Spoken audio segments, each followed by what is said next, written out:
پھر یہ کہا جاتا ہے کہ جناب ہم مراجع کو خمس کیوں دیں، یہ بھی ایک اعتراض ہے، ہم خود کیوں نہ دے دیں؟ میں کہتا ہوں کر لیجئے آپ یہ تجربہ خود دینے کا، اور آج سے آپ چند ایک افراد ہی کو کہہ دیجیے کہ جناب ہر شخص اپنی ثوابدید کے مطابق خمس جہاں چاہے اپنی ناقص عقل کو استعمال کرے اور خمس کو خرچ کرے. یعنی میں تنزیہ یہ بات کہہ رہا ہوں، ایسا نہ ہو کہ بعض اگر ابھی مولانا محترم جو مجھے ملے تھے وہ کہتے ہیں ابھی آپ نے زمینوں کا تذکرہ کیا تھا کہ امام نے زمینوں پہ معاف کیا ہے، تو کہیں یہ تاثر نہ ہو کہ لوگ سوچیں گے ہمارے جو خالی پلاٹ اور زمین پڑی اس پر معاف ہے. نہیں، اس زمانے مال انفال کی بات ہو رہی تھی جب بغیر جنگ کے مال ہاتھ آیا ہوا تھا، اس مخصوص زمانے کی بات تھی جو میں بار بار کہہ رہا تھا. ایسا نہ ہو کہ اس پہ اطلاق کرنے لگے. تو ہم کیوں نہ دیں؟ تو میں نے آپ سے کہا کہ ٹھیک ہے آپ تجربہ کر لیجیے، یہ نہیں کہ آپ واقعی ایسا کرنا شروع کر دیں. کہنے کا مقصد یہ ہے کہ مراجع جو ہیں وہ غیبت امام میں بھی خمس دینے اور جمع کرنے کو ویسے قائل ہیں کہ جمع بھی ویسے ہی کیا جائے گا جیسے ائمہ معصومین کے دور میں ہوا کرتا تھا، اور خرچ بھی وہیں پر کیا جائے گا جیسے کہ اس زمانے میں ہوا کرتا تھا. اور کیونکہ مجتہدین کے پاس ائمہ کی ولایت اور نیابت ثابت ہے، جیسے کہ بھی آگے چل کر وہی جمع کریں گے، وہی اپنے وکلا کے ذریعے اور ان تمام مصارف میں ان کو خرچ کریں گے کہ جہاں پر خرچ سے امام راضی ہوں گے، اس بات کا یقین ہوتا. تو مجتہد عالم کی دیکھیے تقلید اسی وجہ سے تو کی جاتی ہے کہ وہ ان تمام چیزوں سے واقفیت رکھتا ہے کہ امام دین کے تمام شعبے، مصلحتیں، تبلیغات کہاں ان کی تبلیغات میں سب سے زیادہ واقف ہے، کہ وہ جانتا ہے کہاں اس کو خرچ کرنا چاہیے تاکہ آپ بری الذمہ ہو سکیں کہ آپ نے قرآن و حدیث کو سمجھنے والے سب سے بہترین آدمی کو کے حوالے اپنے پیسے کو کر دیا. اب آپ کو اطمینان ہوگا کہ آپ خود اگر ہر عام آدمی بھی اگر پیسے کو خرچ کرنے لگے گا تو کیا اس کو اطمینان ہوگا؟ مثلا بعض لوگ کہیں گے بھائی مصلحتاً یہ جو مہندی کی تقریب ہمارے گھر میں ہو رہی ہے، اتنے سارے مہمان آئیں گے، ہماری بڑی بے عزتی ہے، مومن کو بے عزتی سے بچانا یہ بھی ضروری ہے. تو اب سہم امام جو پتہ چلا مہندی کی تقریب پہ خرچ کیا جا رہا ہے. فاسق و فاجر جو طریقہ کار ہیں، فسق و فجور والے، وہ اس مہندی میں اور اسی میں مال امام خرچ ہو رہا ہے. بہت سے افراد کہیں گے بھائی ورزش بھی تو اسلامی حکم ہے، تو ہم فلاں جو ہے وہ ورزش کا جو ادارہ ہے وہ اس میں کھول رہے ہیں. ہم کرکٹ میچ جو ہے وہ اس پیسے سے کریں، کرکٹ میچ میں ورزش ہوتی ہے، ورزش عین اسلامی چیز ہے، لہذا سہم امام سے یہ والے سارے کام ہوں گے. ایک مرحوم کے ایصال ثواب کے لیے جو کرکٹ میچ کرایا گیا تھا میں اس سے بھی واقف ہوں. ایک مرحوم کے ایصال ثواب کے لیے کرکٹ کا نائٹ میچ تک کروایا گیا، اور یہ بعض اوقات اس طرح سے ہوتی ہیں چیزیں.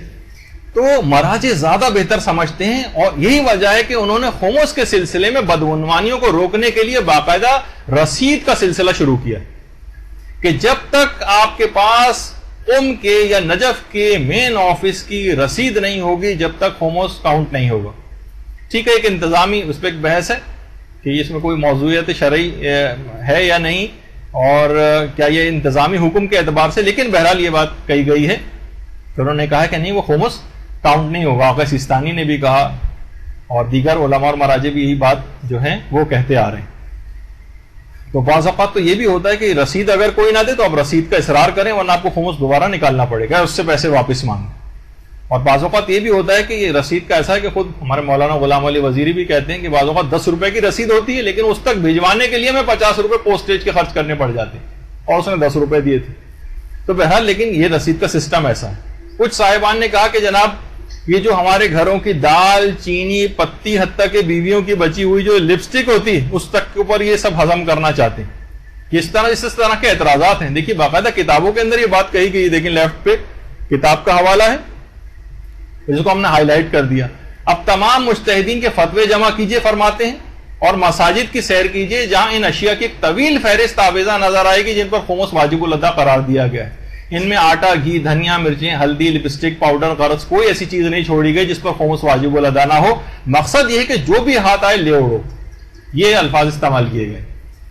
اچھا، اب میں یہ کہتا ہوں ایک آپ سے کہ جو مراجع اتنا بڑا خمس کا ایک عالمی سسٹم چلا رہے ہیں، چلیں وہ لاکھ حب دنیا، اگر ہم آپ کی بات معاذ اللہ مان بھی لیں، حب دنیا کے اسیر ہیں، حریص ہیں، یہ سب کچھ ہوں گے لیکن بے وقوف ہرگز نہیں ہوں گے. وہ کیوں؟ کیونکہ وہ دال، چینی، دھنیا اور ان تمام چیزیں اور بیوی کی بچی ہوئی لپسٹک اس کو تو خمس میں مانگ رہے ہیں، لیکن بڑی بڑی جو خمس کے لیے چیزیں ان میں سے انہوں نے خمس معاف کر رکھا. جو روایت میں مثلا مہر، عام سی بھی اب کوئی لڑکی ہوتی ہے تو 1-1 لاکھ روپے، کئی لاکھ روپے اس کا مہر ہوتا ہے. اگر یہ کہیں کہ بھائی مہر ادا کرنا واجب ہے، جب مہر اس کے پاس آئے گا تو اس کا خمس نکالے، تو ایک ہی دن کے اندر کروڑوں اربوں روپے ان کے پاس جمع ہو جائیں گے. وہ بچی ہوئی لپسٹک اور یہ دھلیا دھنیا دال چینی اس کے اندر چکر میں نہیں لگے. اتنے بیوقوف تو نہیں ہونا چاہیے جو اتنا بڑا سسٹم چلا رہا ہو. مہر کی رقم، جبکہ روایت میں مہر کے اوپر خمس معاف ہے، لاکھوں میں ہوتا ہے. اچھا اسی طریقے سے دیات کی رقم، کوئی اگر کسی کو مار دے یا بچے کا اسقاط کروا دے اس کی الگ دیت ہے. بعض اوقات ایک عاقل و بالغ کو 4 مہینے سے زیادہ کا اگر بچہ ہو اور وہ ابورٹ کروا جائے تو پوری وہی دیت ہے جو عاقل و بالغ کی، یعنی 4 کلو سونے کے برابر. اب اگر اس لحاظ سے دیکھا جائے اور یہ دیات کے پیسے اگر کسی کو ملے اور کہا جائے اس پر خمس دینا ہے تو ایک ہی دن میں کروڑوں اربوں روپے جمع ہو جائیں گے. لیکن نہیں، ہاتھ پاؤں بدے ہوئے. روایت میں بات آئی کہ دیات پر سے خمس معاف ہے. سب سے بڑی بڑھ کر بات کہوں، میراث پر سے خمس معاف ہے. عام سا بھی اگر کوئی گھر ہے لاکھوں اور کروڑوں کا، یہیں ہمارے جیسے شہروں میں اور پوری دنیا میں کروڑوں روپے کے گھر، وہ کہتے کہ بھائی جو میراث میں جو چیزیں ملے، پیسے ملے، ان کا بھی خمس دینا ہے تو ایک ہی دن میں کھربوں روپے کے پیسے جمع ہو جائیں. وہ اتنے بیوقوف تو نہیں ہونے چاہیے نا. تو وہ کیا ہے کہ وہ اتنی چھوٹی چھوٹی چیزوں کو تو کہہ رہے ہیں کہ ان کا خمس دو اور بڑی بڑی چیزوں پر خمس معاف کر رکھا. اس کا مطلب ہے آپ لوگوں کے اندر سازشی اعتبار سے آپ کو بھی پتہ ہے کہ ان چیزوں پر معاف کیا ہوا ہے، لیکن آپ اپنی سازش کے تحت لوگوں کو مرجعیت سے کاٹنا چاہتے ہیں. آپ ان تمام تبلیغات کو رکتے دیکھنا چاہتے ہیں، نیست و نابود دیکھنا چاہتے ہیں. اگر ہم یہی اعتراض کریں تو آپ کہیں گے کہ یہ اعتراض امام موسیٰ کاظم علیہ الصلوۃ والسلام پہ بھی جاتا ہے.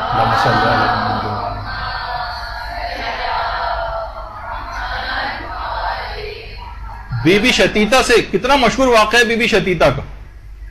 بی بی شتیتا سے امام معصوم نے خمس کو ریسیو کیا تھا. یہ بی بی شتیتا کا